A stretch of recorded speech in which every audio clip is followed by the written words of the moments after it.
El fundador humilla a la becaria en público, lo que su prototipo reveló dejó al instituto sin palabras. En la mañana en que Lucía cruzó por primera vez las puertas del Instituto Arago, el aire parecía distinto, no por la temperatura, sino por la frialdad de las miradas. Las paredes de vidrio y los pasillos revestidos de madera clara hablaban de una modernidad que se mostraba sin pudor. Lucía llevaba una mochila remendada y una chaqueta que su madre le había arreglado con hilo fuerte. En su interior llevaba un cuaderno de notas, lleno de esquemas de materiales y de pequeñas ideas sobre cómo optimizar sensores con materiales reciclados. Ese cuaderno pesaba más que cualquier certificado, porque contenía noches de leer a la luz de una lámpara vieja y tardes en las que su vecino le había prestado herramientas y palabras de aliento. La beca que le permitió estar en Arago fue celebrada en su barrio con una comida sencilla y con un abrazo apretado de su madre. Ella la miró con orgullo y con una mezcla de miedo y esperanza que las madres conocen bien. No dejes que nadie te haga menos, dijo su madre, con la voz segura que dan los años de trabajo y de ahorro. Lucía entendió esa frase como una brújula, y la guardó en silencio en la parte más clara de su cabeza. Desde el primer día, las diferencias se notaron como el eco de una habitación vacía. No hubo insultos fuertes ni empujones. La distancia se expresó en gestos pequeños, en asientos que se cerraban antes de que ella se acercara, en conversaciones que terminaban al verla pasar en la cafetería. El profesor de materiales la llamó por su apellido y la ubicó en el fondo, como quien coloca un objeto fuera del cuadro. Lucía decidió aprender a moverse sin pedir permiso a la luz. Tomó notas, observó procesos y trabajó con una paciencia que parecía hecha de capas. En los recreos, ella comía sola en un banco pequeño, con un sándwich envuelto en papel. Eran bocados que recordaban a la cocina de su madre y a los fines de semana en los que había arreglado piezas rotas para venderlas. Desde su rincón, observaba grupos que parecían pertenecer a otro país. Los zapatos brillaban, los relojes hablaban y las conversaciones se llenaban de nombres de marcas que a Lucía le eran ajenas. No era orgullo lo que la mantenía en silencio, era la certeza de que su camino pasaba por construir cosas, no por discutir el estatus. Un día, mientras revisaba un prototipo en el laboratorio, un hombre alto y con traje impecable se detuvo frente a su mesa. Era el fundador del instituto, el señor Romero, un nombre que aparecía en publicaciones y en placas de inauguración. Lo miró con curiosidad y con la mezcla de condescendencia que olvida que las personas también piensan. «Tocas cosas interesantes», dijo con voz medida. «Sí», respondió ella, bajando la mirada y mostrando una maqueta pequeña de un sensor hecho con materiales reciclados. El señor Romero sonrió con un gesto tan pulido que parecía una etiqueta. Su sonrisa no prometía ayuda, solo confirmaba el orden del lugar. No mucho después, en la ceremonia de inauguración de un nuevo centro de investigación, el señor Romero anunció con voz teatral que habría una exhibición de proyectos y que algunos estudiantes elegirían presentar sus trabajos en una sesión que abriría él mismo. Algunos aplaudieron por hábito, otros por miedo a parecer fuera de tono. Luego, el fundador nombró a Lucía frente a padres y académicos para que explicara su prototipo. No fue un reconocimiento sencillo, fue una decisión que tenía filo. Algunos lo entendieron como una oportunidad y otros como una broma destinada a recordar que el orden no cambia. Las miradas atravesaron a Lucía como quien mira una cosa rara en un escaparate. Esa noche, regresó al taller comunitario donde había aprendido a soldar y a pensar con manos. Allí, el ruido de los motores y el olor a metal eran la compañía de quienes construyen su propia posibilidad. La maqueta que había llevado a Arago estaba inconclusa, pero tenía la idea clara. Lucía trabajó hasta tarde, afinando conexiones, ajustando planos y memorizando cada componente como quien repite una partitura. No buscaba aplausos, solo quería que aquello funcionara para ella y para los que alguna vez le dijeron que era buena con las manos. El día de la exhibición, el salón principal brillaba con luces y carteles. Había mesas con prototipos que parecían tiendas de lujo, con etiquetas y folletos. Lucía subió al estrado con las manos que le temblaban apenas. No explicó con tecnicismos. Contó la historia mínima de su sensor de humedad hecho con fibras recicladas y cómo podía ayudar a detectar filtraciones en viviendas de bajos recursos antes de que se volvieran un problema mayor. Empezó con calma, y los asistentes la miraron como quien tiene tiempo para juzgar. Cuando terminó, el señor Romero se acercó y emitió una risa que no llegó a ser humor. «Tu invento es curioso», dijo en voz alta, con aquella sonrisa que no olvida jerarquías. «No veo para qué serviría en la industria de alta tecnología», añadió con displicencia. Una risa contenida se extendió entre algunos asistentes. Lucía sintió el calor de la humillación como un peso que cae sobre los hombros. Sabía que había ojos esperando que titubeara y que su timidez se convirtiera en derrota. Las consecuencias no se hicieron esperar. Su proyecto fue catalogado oficialmente como experimental y fue excluido de fondos que se otorgaron a prototipos de empresas jóvenes. En el laboratorio, alguien se aseguró de que los materiales que había pedido llegaran incompletos. Una noche, sus notas de diseño aparecieron fuera de su lugar, con páginas faltantes. Pequeños actos que apuntaban a algo mayor, quitarle fuerza al trabajo hasta convertirlo en irrelevante. Mientras tanto, no todos miraban con indiferencia. Un grupo de profesores jóvenes comenzó a tomar nota de los sabotajes. Una ingeniera que trabajaba en desarrollo sostenible habló en voz baja con Lucía y le dijo que no estaba sola. Ellos empezaron a reunir indicios, a recabar fechas y a anotar conversaciones que mostraban un patrón. No buscaban la confrontación por sí misma, buscaban que el trabajo se valorara por su mérito y no por el nombre del autor. En el barrio de Lucía, el rumor de la exhibición llegó como un viento que levanta polvo. Vecinos que conocían a su madre recordaban las tardes en las que Lucía presidía un taller de arreglos en la plaza. La madre esperaba en la cocina con una taza caliente y con la paciencia de quien sabe que los caminos se hacen de pasos pequeños. «Hija», dijo una tarde, mientras le servía la cena, «no cambies por lo que digan. Toca para los tuyos», agregó, con una sonrisa que no necesitaba traducción. Los profesores que decidieron apoyar la causa no podían actuar a cara descubierta, así que planearon algo sencillo pero honesto. Si el instituto no brindaba espacio justo, crearían un foro abierto en el club vecinal con ayuda de padres y ONGs. No sería una exhibición lujosa, pero sí un lugar donde la gente escuchara y viera sin el filtro del estatus.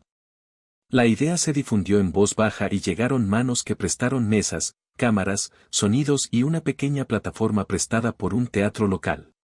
Los preparativos se hicieron con cuidado. Había una energía que no era solo nervios sino una prudencia de quienes conocen riesgos. Lucía siguió afinando su prototipo en el taller con la dedicación de quien ensaya para una prueba real. No buscaba venganza. Buscaba que su trabajo fuera evaluado por su impacto y por su honestidad técnica. En los pasillos del instituto, los rumores empezaron a adquirir otra textura. Algunos estudiantes que se habían reído antes empezaron a sentir una duda. «¿Qué hice?», dijeron algunos en voz baja. Para otros, se encendía la necesidad de mirar hacia donde había quedado la ética de su disciplina. Pequeños gestos comenzaron a cambiar la trama. Aulas que antes parecían ajenas se abrieron para diálogo, reuniones de estudiantes promovieron la participación. Y algunos padres se enteraron y decidieron asistir al foro. El señor Romero notó que algo se movía fuera de su calendario. Su reacción fue intentar contener, con su compostura habitual. Convocó a reuniones privadas, envió correos con tono severo y trató de enmarcar el asunto como una cuestión de procedimiento. Pero la comunidad que se organizaba no respondía a su agenda administrativa, respondía a la fuerza de escuchar a quien no tiene voz privilegiada. En la casa de Lucía, su madre advertía los signos de cansancio sin necesidad de palabras. A veces, su hija llegaba tarde con el cabello oliendo a soldadura y con una sonrisa que le quemaba la cara. «Madre», dijo una noche, mientras le servía sopa, «si te cansás, avísame». Lucía respondió con la calma de quien tiene una causa clara. «No busco pelear», dijo. «Solo quiero que mi trabajo sirva». Mientras el foro del club vecinal se organizaba, los vecinos repartían invitaciones a mano. No se trataba de llenar un auditorio sino de convocar a quienes estarían dispuestos a escuchar sin prejuicios. Llegaron familias del barrio, periodistas locales, estudiantes de otras universidades y algunos docentes que prefirieron el anonimato. La sala era modesta, pero estaba cargada de intención. El primer ensayo en el foro fue sencillo y profundo. Lucía presentó su sensor, explicó cómo podía reducir gastos en reparaciones y evitar problemas de salud en viviendas con humedad. Habló sin adornos técnicos y sacó un prototipo que funcionó frente al público. Al principio hubo silencio, después, preguntas concretas y luego un murmullo que creció en forma de apoyo. Una señora del vecindario dijo que aquello le recordaba a cuando su marido tapaba filtraciones con parches temporales que nunca solucionaban el problema. Un maestro de escuela propuso que la tecnología sirviera para programas de mantenimiento en colegios de la zona. Fueron propuestas prácticas y humildes que transformaron el proyecto en algo común. La difusión fue rápida. Un periodista local publicó una crónica que hablaba de la simpleza de la solución y de la dignidad con que Lucía la explicaba. No se trató de sensacionalismo sino de un relato que mostraba gente resolviendo problemas concretos. Las redes pequeñas del barrio empezaron a replicar testimonios y videos. La historia llegó a familias que conocían a Lucía desde niña y el apoyo se materializó en manos y en donaciones de materiales. La dirección del instituto reaccionó con nervios. Romero intentó enmarcar la iniciativa como competencia desleal y propuso sanciones formales por el uso de recursos no autorizados. Pero ya no era solo un asunto interno. La opinión pública local y algunas voces académicas pedían atención a las prácticas de decisión que favorecían a prototipos de alto costo en detrimento de soluciones aplicables a contextos reales. La junta directiva abrió una revisión interna. Lo presentó como un proceso técnico. Sin embargo, la investigación empezó a revelar datos que no gustaban. Contratos con empresas afines, compras en condiciones privilegiadas y decisiones sobre financiación que seguían más el rumbo del mercado que el del impacto social. El patrón mostró que no eran incidentes aislados, sino un método que priorizaba prestigio sobre utilidad. La reacción del fundador fue intentar desacreditar. Apeló a la tradición del instituto y a la necesidad de competir en rankings. Pero la comunidad ya no aceptaba eufemismos. Padres del barrio se presentaron en la junta con testimonios y la periodista local presentó una investigación. La junta no pudo ignorar que existían motivos para revisar políticas y responsabilidades. En medio de la tensión llegaron actos de mezquindad. Una noche, alguien forzó las cerraduras del taller de Lucía y tiró a la basura componentes valiosos. Algunas partidas que habían sido aprobadas para proyectos comunitarios aparecieron retrasadas sin explicación. Fueron golpes pensados para cansar y asustar. Sin embargo, la solidaridad respondió con organización. Vecinos ofrecieron materiales voluntarios y proveedores locales dieron presupuestos sin cargo para reparar los daños. La escuela vio surgir debates que antes no estaban en la agenda.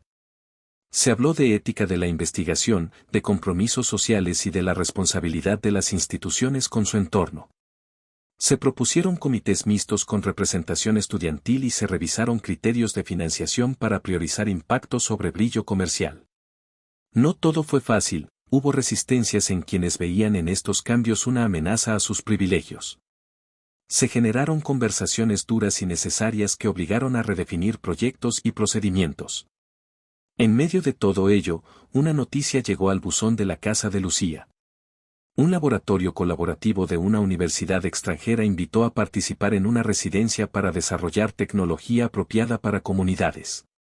La invitación fue una bifurcación.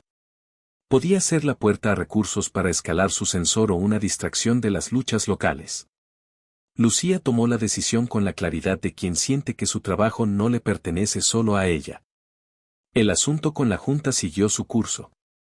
Se presentaron pruebas sobre decisiones de compra y asignaciones de fondos que favorecían empresas vinculadas. La presión pública creció y la Junta decidió una revisión más profunda. Se convocaron audiencias donde docentes, exalumnos y vecinos dieron testimonios. La transparencia se impuso en la conversación y el fundador se encontró en un lugar inesperado. La salida no fue instantánea ni limpia. Hubo periplos legales y discursos que intentaban convertir la crítica en malentendido. Aún así, el resultado fue un cambio de dirección y la implementación de nuevas políticas de gobernanza. Se establecieron comités de ética y de evaluación de impacto con participación comunitaria. No se trató de una victoria total, sino de un avance que cambió prácticas y expectativas. Mientras eso ocurría, Lucía viajó a la residencia internacional. Allí trabajó con técnicos y con otros creadores. Aprendió a traducir su prototipo para distintos contextos y a pensar la producción en escala con criterios de sostenibilidad social. Su trabajo se volvió referencia para proyectos que buscaban resolver problemas concretos en barrios y pequeñas comunidades. Al volver, su nombre ya no era solo el de la joven que había sufrido humillación. Era el de una ingeniera que había articulado redes entre la academia y la comunidad. Pero ella mantuvo la rutina de regalar clases en la plaza de su barrio. Allí enseñaba a niños y adultos a construir sensores simples y a interpretar datos sin que estos fueran un privilegio. Para Lucía, la medida del éxito nunca fue una placa en un pasillo, sino el sonido de una bomba de agua que ahora funcionaba mejor gracias a una alarma temprana. La institución cambió lentamente. Los espacios se abrieron a proyectos colaborativos, se establecieron fondos para innovaciones con impacto social y las políticas de transparencia se consolidaron. La figura del fundador quedó como un capítulo que se revisaba en cursos de ética administrativa.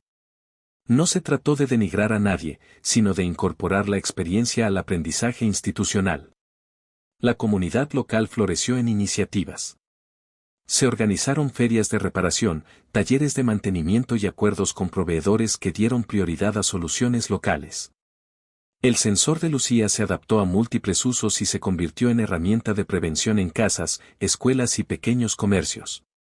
El taller comunitario donde ella aprendió creció y alojó proyectos de educación técnica para jóvenes. En lo personal, Lucía sintió la complejidad de su posición. La exposición trajo responsabilidades y dilemas. Aprendió a decir no a proyectos que no coincidían con su visión y a delegar a quienes empezaban a caminar con ella.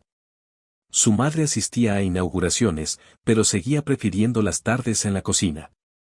Para ambas, la vida era una mezcla de viajes a conferencias y de mate en la mesa de la casa. Con el tiempo surgieron encuentros que marcaron etapas. Una feria en la que escuelas públicas presentaron prototipos para mejorar la vida cotidiana y una exposición donde los estudiantes mostraron proyectos co-creados con vecinos. Fueron gestos que probaron que la excelencia técnica y el compromiso social podían convivir. No todo fue armonía. Hubo debate sobre financiamiento, sobre prioridades y sobre cómo mantener la autonomía de los proyectos comunitarios frente a la institucionalización. Esas tensiones fueron útiles porque obligaron a formular reglas claras y a proteger los espacios de experimentación.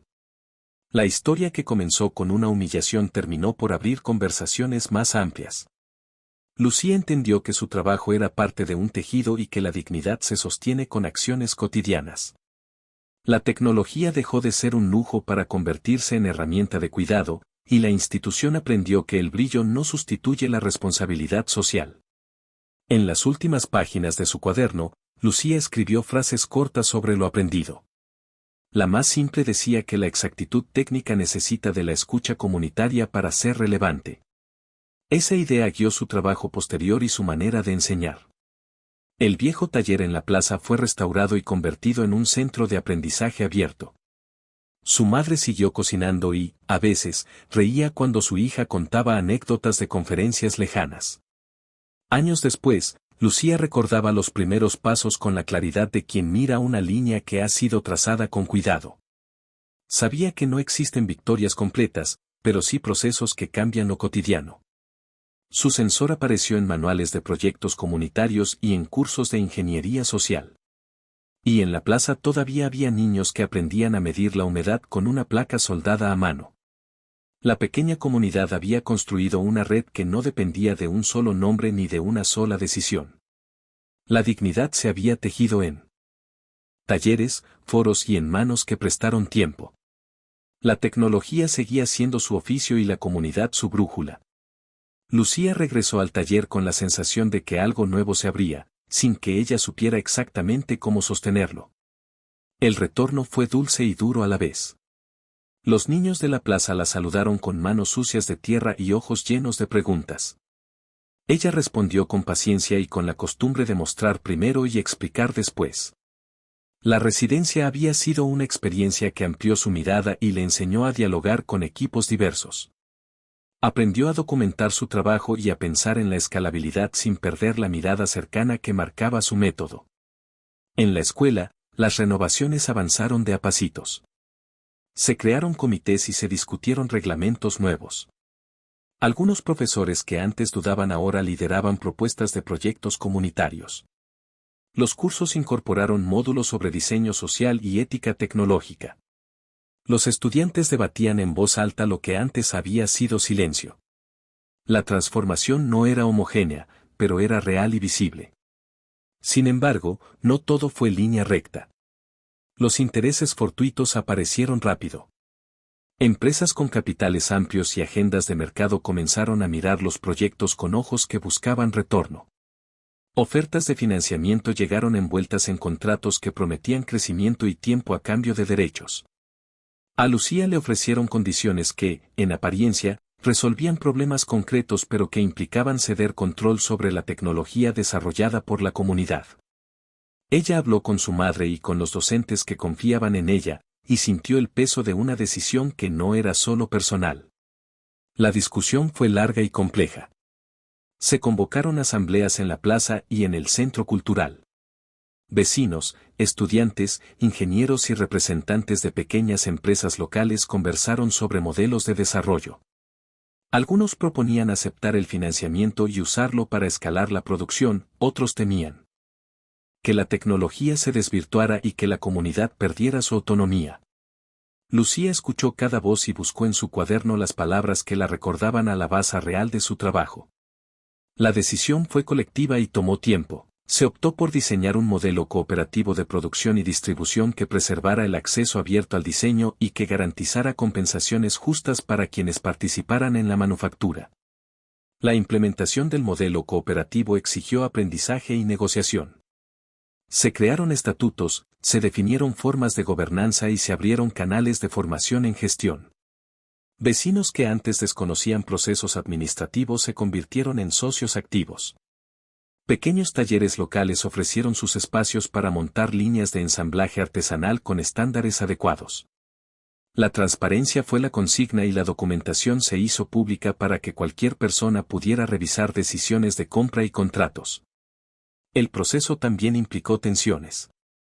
Hubo quienes no quisieron participar por miedo a perder ingresos o por desconfianza hacia nuevas formas de organización. Hubo presiones externas que tentaban con contratos con cifras seductoras y con cláusulas que ponían condiciones sobre la propiedad intelectual. La comunidad resistió con argumentos simples y con el trabajo que ya estaba en marcha. Lucía ejerció un liderazgo calmo que no buscaba protagonismo, sino cuidado del proceso. Mientras tanto, el sensor evolucionó en distintas líneas de trabajo. Se diseñaron adaptaciones para escuelas rurales, para huertos comunitarios, para pequeñas industrias y para la gestión de edificios antiguos. Se integraron módulos de bajo costo para recolección de datos y para alertas tempranas. El diálogo con médicos y con trabajadores de salud pública generó mejoras en los protocolos para prevenir enfermedades por humedad. La tecnología dejó de ser una curiosidad y se convirtió en herramienta de prevención. Una temporada de lluvia intensa puso a prueba el sistema. En barrios donde las viviendas eran precarias, las alarmas tempranas pudieron avisar sobre filtraciones peligrosas. Equipos de mantenimiento se movilizaron gracias a la coordinación entre vecinos y autoridades locales. Se evitó la pérdida de objetos y se redujo el riesgo de afecciones respiratorias en varios hogares.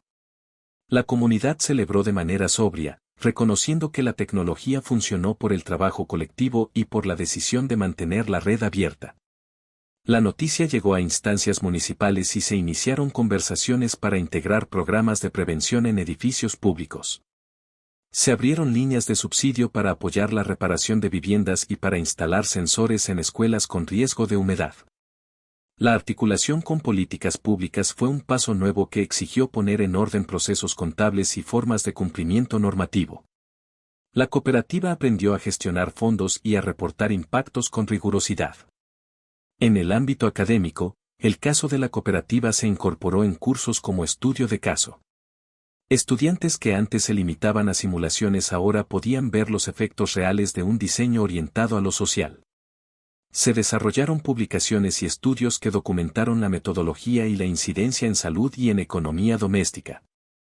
El trabajo de Lucía y su equipo se volvió referente en redes de tecnología apropiada.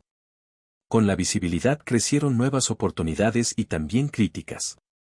Algunas voces señalaron que abrir el diseño al dominio público podía generar copias comerciales que aprovecharan la lógica de mercado sin la responsabilidad social.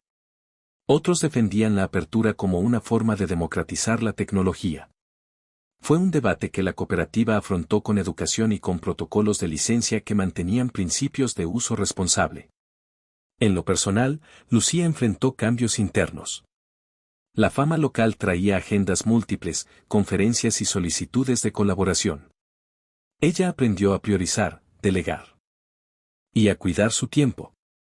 Contrató a personas de confianza para tareas administrativas y reforzó la formación técnica para quienes fabricaban los sensores. Su madre seguía siendo su refugio y, a veces, su mano para recordar que la vida era más que proyectos y títulos. Una tarde apareció en el taller una carta sin firma con amenazas veladas sobre los proveedores que trabajaban con la cooperativa. No fue la primera ni sería la última señal de que no todos los actores querían el cambio. Se reforzaron medidas de seguridad, se buscaron nuevas alianzas y se establecieron canales con la policía comunitaria para proteger instalaciones y materiales. La respuesta fue firme y organizada, sin dejar de ser abierta. En paralelo se multiplicaron los talleres de formación. Los jóvenes aprendían no solo a ensamblar, sino a pensar sistemas, a instalar sensores, a interpretar datos y a proponer soluciones. Los cursos se transformaron en espacios de intercambio donde profesores universitarios aprendían de la experiencia práctica y los vecinos aportaban conocimientos sobre usos cotidianos. Se generó una cultura de colaboración que empezó a permear otros ámbitos de acción. Con el paso del tiempo la cooperativa logró contratos con municipios pequeños para instalar sistemas en escuelas y bibliotecas. Los recursos generados se volcaron en formación, en apoyo a familias y en la reparación de espacios comunitarios.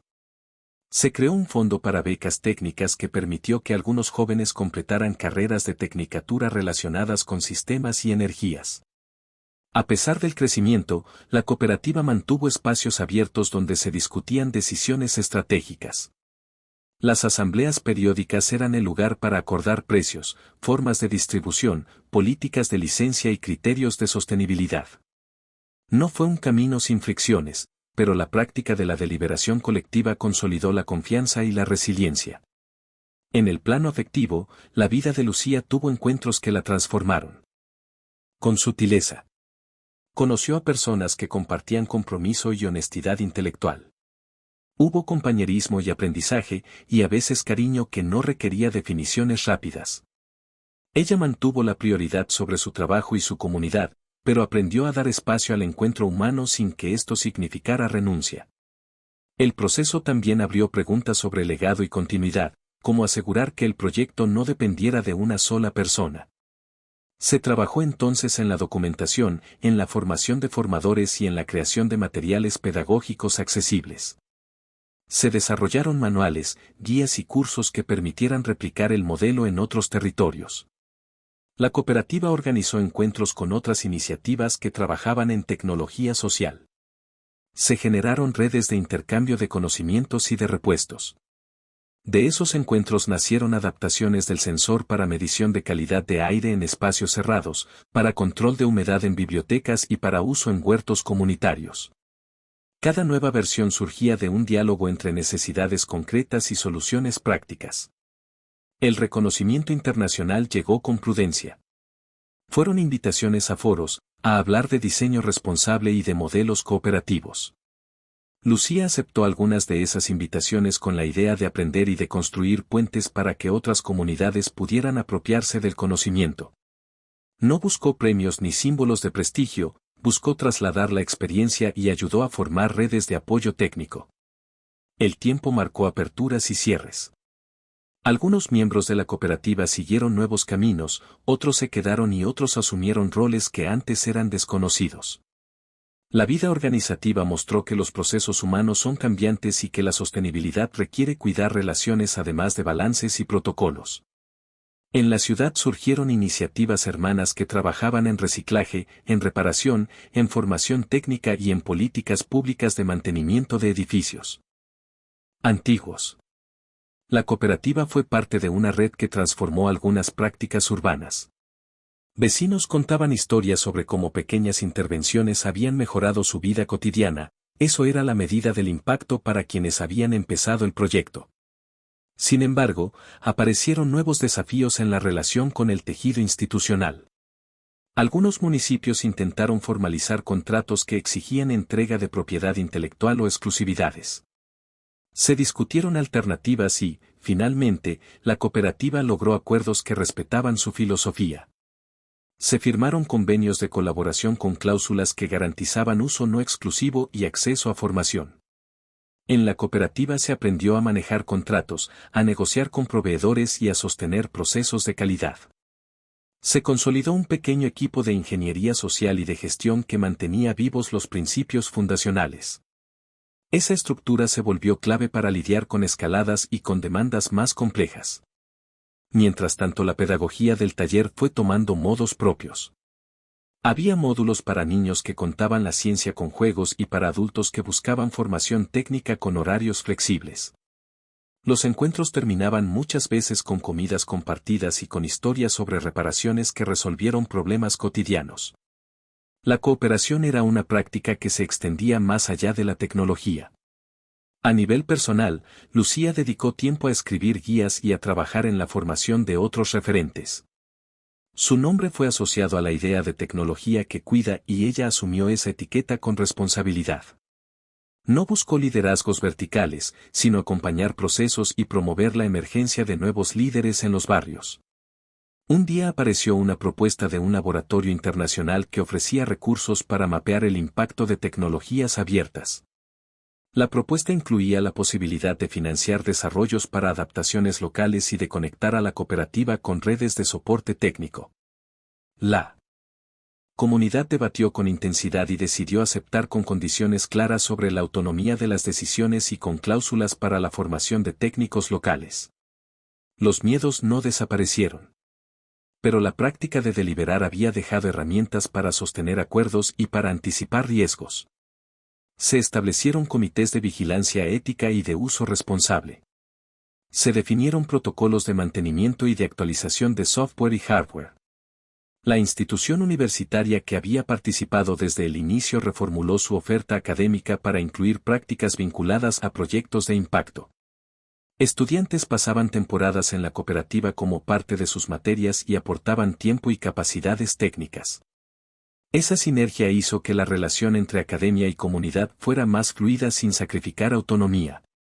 Con el paso de los años, el sensor se incorporó en manuales de prevención en municipios y en protocolos de mantenimiento de edificios escolares. El sistema se integró a algunas políticas locales y a planes de cuidado de edificios históricos. La cooperativa siguió manteniendo su espíritu de apertura y de cuidado colectivo.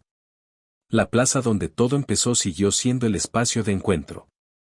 Aun cuando las agendas se llenaran de compromisos, la plaza recibía talleres y presentaciones sencillas y, a veces, improvisadas. Los niños inventaban nuevos usos para los sensores y los mayores compartían historias de vida.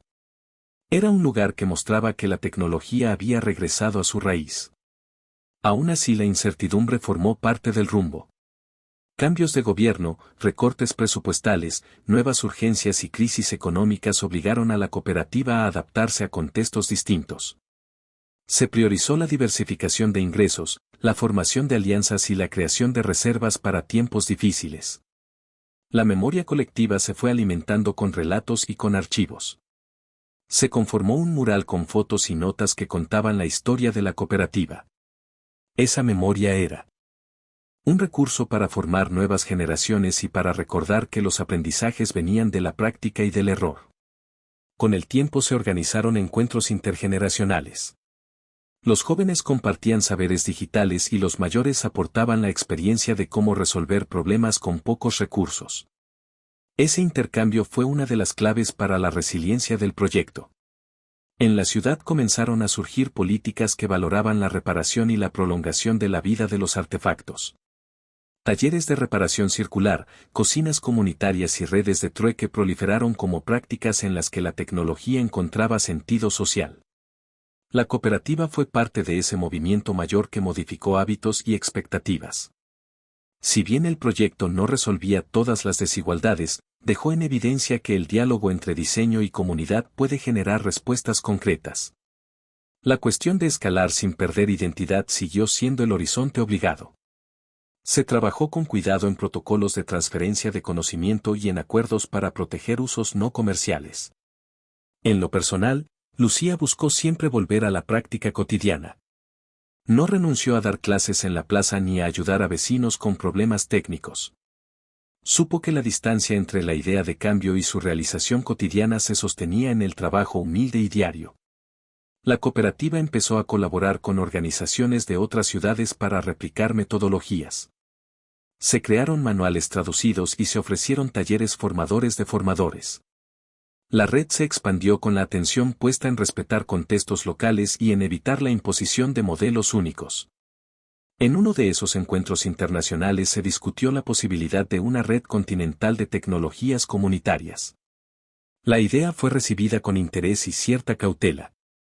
Se habló mucho sobre gobernanza, sobre derechos colectivos y sobre la importancia de la soberanía tecnológica. Lucía aportó la experiencia de la plaza y de los talleres, y escuchó con atención a quienes venían de contextos distintos. El tiempo trajo nuevas tareas y nuevas decisiones. La cooperativa creció y, con su crecimiento, vinieron responsabilidades que exigían claridad en la gestión y humildad en el aprendizaje. Lucía sintió que debía equilibrar la urgencia de los proyectos con la necesidad de cuidar relaciones humanas. Aprendió a delegar, a formar equipos, a confiar en otros y a abrir espacios donde las diferencias se discutían con respeto. No siempre fue fácil, pero la práctica de la asamblea y la deliberación colectiva ofrecía herramientas para enfrentar conflictos. Los días se volvieron una sucesión de reuniones, talleres y visitas a comunidades. Había jornadas en las que despertaba con la sensación de que el mundo pedía respuestas inmediatas. Y también había mañanas en las que la plaza parecía un remanso y la conversación con un vecino reparaba dudas más profundas que cualquier presupuesto. La rutina enseñó que a veces la paciencia es la medida más útil para sostener un proyecto. En la cooperativa se consolidaron áreas que antes no existían. Un equipo técnico se encargaba de la mejora continua del sensor y de su adaptación a distintos contextos. Un grupo de formación diseñaba cursos y materiales pedagógicos accesibles. Un grupo de gestión cuidaba los contratos, las cuentas y la relación con autoridades locales. Y un comité de ética vigilaba que los principios fundacionales no se perdieran en la burocracia o en el apetito de crecimiento sin límites. La práctica cotidiana mostró que las reglas y los protocolos son útiles cuando no se convierten en excusas para eludir la escucha. Por eso las asambleas siguieron siendo el espacio donde convergían propuestas críticas y donde se asumían responsabilidades. La estructura organizativa ganó en profesionalidad sin perder la sensibilidad comunitaria que la había generado. En la ciudad, la presencia de la cooperativa cambió hábitos. Escuelas que antes cerraban sus puertas a la participación ciudadana comenzaron a recibir talleres de mantenimiento y prevención. Bibliotecas que sufrían problemas de humedad encontraron en los sensores una herramienta para proteger su acervo. Hogares que vivían con una sensación de riesgo por filtraciones recibieron apoyo para detectar y solucionar problemas antes de que se volvieran urgencias. El impacto tangible sostuvo el reconocimiento y la demanda. Pero también atrajo miradas que querían aprovechar el trabajo altruista para fines comerciales. Se presentaron ofertas de compra de patentes y de adquisición de la cooperativa. La comunidad discutió y decidió que la autonomía debía preservarse. Se optó por licencias que protegían la apertura del diseño y por acuerdos que permitían trabajos conjuntos sin ceder control ni convertir en secreto lo que debía ser compartido. A partir de esa decisión, La cooperativa consolidó alianzas estratégicas con organizaciones que respetaban los principios de acceso abierto y de redistribución de beneficios. Se firmaron convenios que incluían formación, transferencia de tecnología y acompañamiento para la implementación. De ese modo, la experiencia se replicó en pueblos pequeños, en barrios y en escuelas con contextos diversos. Las réplicas no siempre eran exactas. Cada comunidad adaptaba el diseño según sus necesidades y su cultura. En algunos lugares, el sensor se integró a proyectos de arte comunitario, en otros, a huertos escolares. El rasgo común fue que en cada adaptación la voz local fue decisiva. La diversidad de usos enseñó a la cooperativa a pensar en modularidad, en sostenibilidad y en facilidad de reparación. Se diseñaron piezas que podían imprimirse en talleres locales, se generaron listas de repuestos y se creó un sistema de intercambio de piezas usadas que extendía la vida útil de los equipos. Ese enfoque contribuyó a reducir residuos y a fomentar la economía circular en pequeños territorios. Mientras tanto, Lucía siguió sosteniendo su vínculo con la docencia comunitaria. No dejó de dar clases en la plaza ni de visitar escuelas rurales. Para ella, la relación con las aulas era fuente de creatividad y de retorno afectivo. Los niños y las niñas que la veían a diario se convirtieron en pequeños técnicos y observadores críticos. Algunos de ellos siguieron estudios técnicos y hoy trabajan en la cooperativa o en talleres locales. El paso de los años mostró que el éxito se mide en continuidad y en cultura.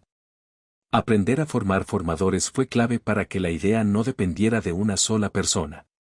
Se generaron itinerarios de formación que permitían que los procesos continuaran incluso cuando quienes los iniciaron asumían nuevas responsabilidades o se mudaban. La cooperativa desarrolló también una biblioteca de proyectos y de soluciones que fue de acceso abierto. En esos archivos se incluían guías, manuales y relatos de experiencias que mostraban aciertos y fracasos. La transparencia permitió que otras organizaciones aprendieran sin reproducir errores básicos. En paralelo, la relación con el mundo académico y con centros de investigación se volvió más fluida y menos jerárquica. Estudiantes y profesores pasaban temporadas en la cooperativa, aportando metodologías y recibiendo la experiencia de base.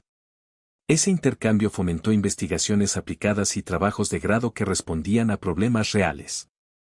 La academia ganó en relevancia desde la práctica y la comunidad ganó en herramientas de análisis y documentación. Con el fortalecimiento de la cooperativa llegaron proyectos internacionales que ofrecían recursos para investigación y para la formación de redes. Lucía y su equipo aceptaron colaborar en iniciativas que no condicionaban la autonomía. Esos espacios permitieron ampliar contactos y construir una red de apoyo técnico que funcionó como reserva ante contingencias. El trabajo cotidiano no estuvo exento de tensiones internas. Hubo conflictos de gestión, discusiones sobre prioridades y diferencias de estilo. A veces, la velocidad que exigía la demanda se encontraba con la necesidad de deliberar y eso generaba frustración.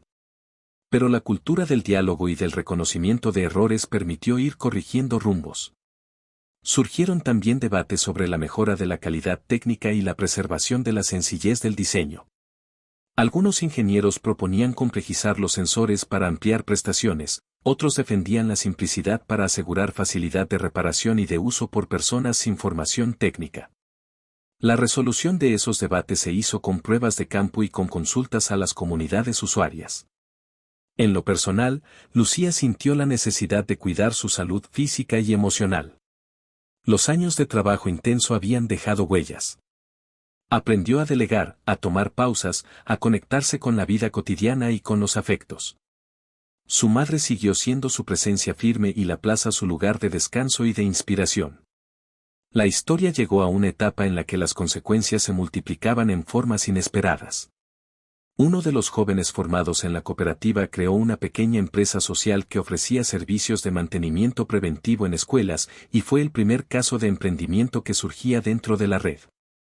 Otro exalumno se especializó en comunicaciones y ayudó a diseñar plataformas de reporte comunitario que facilitaban la coordinación entre vecinos y autoridades. La cooperación entre distintos actores permitió responder a crisis con mayor rapidez. En inundaciones recientes, los sensores sirvieron para coordinar refugios y para priorizar rutas de evacuación. La capacidad de organizarse y de saber dónde estaban los problemas hizo la diferencia en la gestión de emergencias locales. A lo largo del tiempo, la cooperativa también afrontó dilemas éticos. La decisión de intervenir en contextos con desigualdades profundas exigía líneas claras de actuación. Por ejemplo, cuando una administración local quiso usar los datos de los sensores para fines de control urbano sin atender a las condiciones de privacidad, la cooperativa se negó a colaborar en ese uso. Se generaron así protocolos que protegían la privacidad y que garantizaban que los datos se usaran con fines de cuidado y de mejora de servicios. Esas decisiones reforzaron la reputación de la cooperativa como un actor que no solo produce tecnología sino que la usa con criterios de justicia social. Esa postura también generó tensiones con actores poderosos que preferían soluciones tecnológicas sin preguntas éticas. La cooperativa respondió con claridad y con alianzas que compartían esos valores.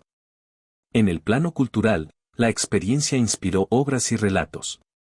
Una serie de documentales locales contó historias de vecinos que habían logrado salvar pertenencias y mejorar la salud de su familia gracias a una alerta temprana. Esos relatos humanizaban la tecnología y mostraban que la innovación es un gesto colectivo.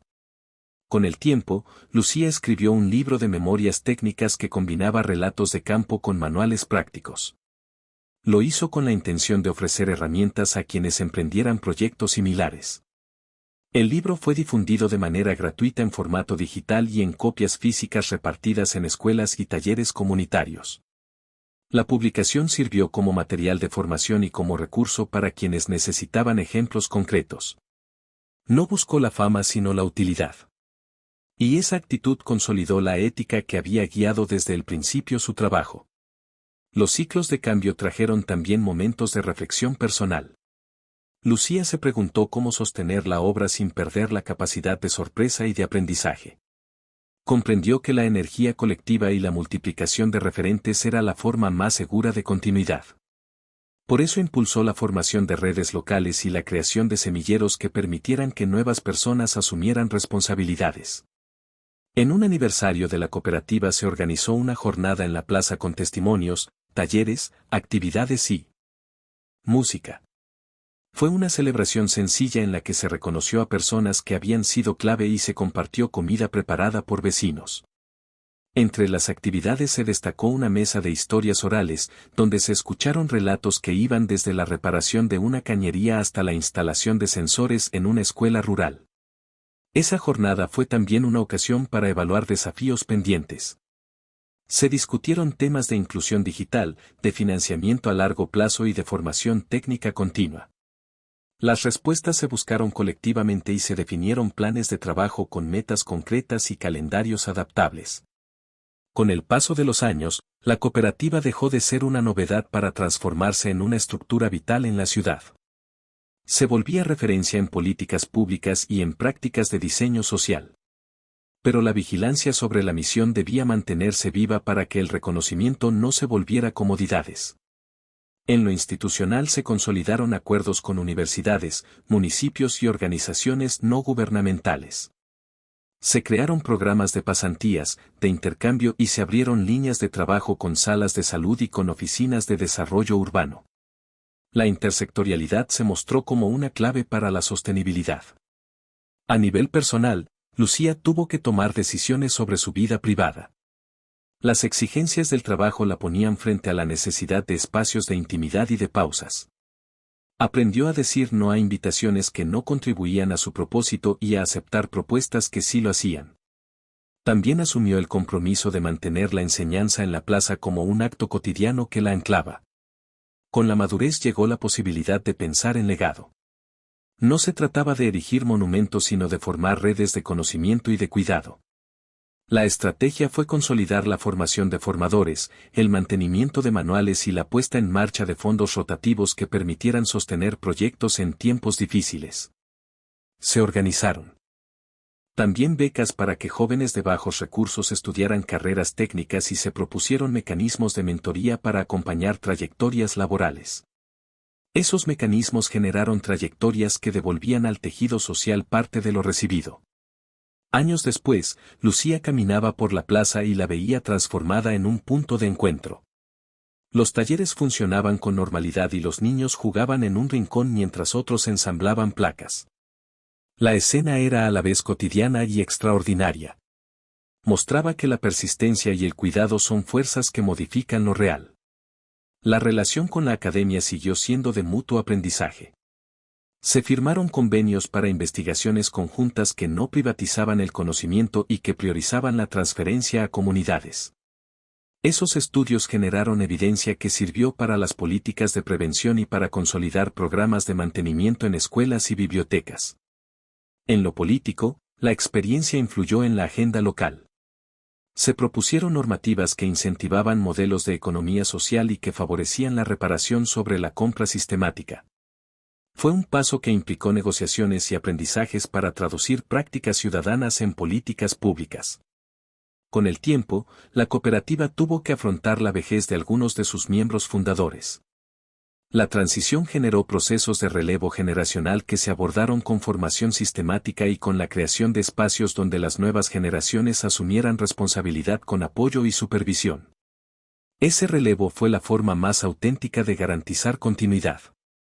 La historia de la cooperativa es la historia de muchas manos que se encontraron para resolver problemas concretos. No es una geografía sino un relato de decisiones cuidadas, conflictos y aprendizajes. La victoria no fue absoluta ni permanente. Fue la acumulación de actos cotidianos que crearon una forma de habitar la ciudad diferente. En los últimos capítulos de su vida profesional, Lucía dedicó tiempo a acompañar proyectos en zonas remotas, a escribir guías y a formar redes de apoyo técnico. Su trabajo la llevó a conversar con gente de distintos países y a compartir aprendizajes sin jerarquías. Cuando era invitada a dar charlas, prefería que esas conversaciones fueran espacios de escucha y preguntas prácticas. Un día de otoño, caminando por la plaza, una niña le mostró un sensor que ella misma había construido con piezas recicladas. La niña explicó con orgullo cómo el aparato avisaba cuando el huerto escolar necesitaba riego. Lucía la miró con los ojos húmedos y supo que el ciclo se había cerrado de una manera sencilla y profunda. El gesto de enseñar y de compartir había dado frutos en rostros nuevos que reclamaban su turno para crear. La cooperativa siguió existiendo como entramado vivo. No como una estructura inmutable, sino como un organismo que respira, que se equivoca y que se corrige. Esa es la lección que la historia ofrece para quienes empiezan ahora a pensar tecnología desde la comunidad. Al mirar atrás, Lucía veía imágenes que se superponían: la plaza, el taller, las manos sucias, la mesa de asamblea, los acuerdos difíciles, la resistencia a la compra de la propiedad intelectual y la risa de niños cuando un prototipo funcionaba. Esas imágenes eran la prueba de que la dignidad no se conquista con un solo acto sino con la paciencia de muchos días. En los años siguientes, la experiencia de la cooperativa inspiró políticas formativas en otras ciudades y modelos de economía social que valoraban la reparación y la cooperación. Algunas iniciativas fracasaron por falta de cuidado y otras prosperaron. Eso mostró que no existe una receta única sino prácticas que requieren adaptación y presencia constante. En una carta que Lucía escribió para quienes seguían el proyecto, insistió en dos ideas. La primera era que la técnica sin escucha es impotente. La segunda era que la organización colectiva sin profesionalismo es frágil. La combinación de ambas fue la clave para sostener lo construido. La historia no termina con un cierre definitivo. Sigue con personas que asumen responsabilidades, que se releen, que se equivocan y que vuelven a intentar. Esa continuidad es el mejor legado posible. En una tarde tranquila, Lucía se sentó en el banco de la plaza y observó a un grupo de jóvenes que ensayaban la instalación de sensores en un techo comunitario. Uno de ellos le preguntó cómo empezó todo. Ella sonrió y respondió sin grandes frases. Con trabajo, dijo. Con mucha conversación, con errores y con ganas de no desprenderse de la comunidad. La plaza siguió siendo el lugar donde la innovación y la vida cotidiana se encontraban. La cooperativa siguió siendo un puente entre la técnica y el cuidado. Y la enseñanza principal permaneció evidente: la tecnología vale cuando sirve para hacer la vida más digna y cuando su uso es decidido por quienes viven la realidad que busca mejorar. Así terminó esta historia, que comenzó con una humillación y que se transformó en cuidado, en responsabilidad compartida y en la creación de una red que enseñó a reparar, a formar y a pensar la tecnología como herramienta para la vida cotidiana.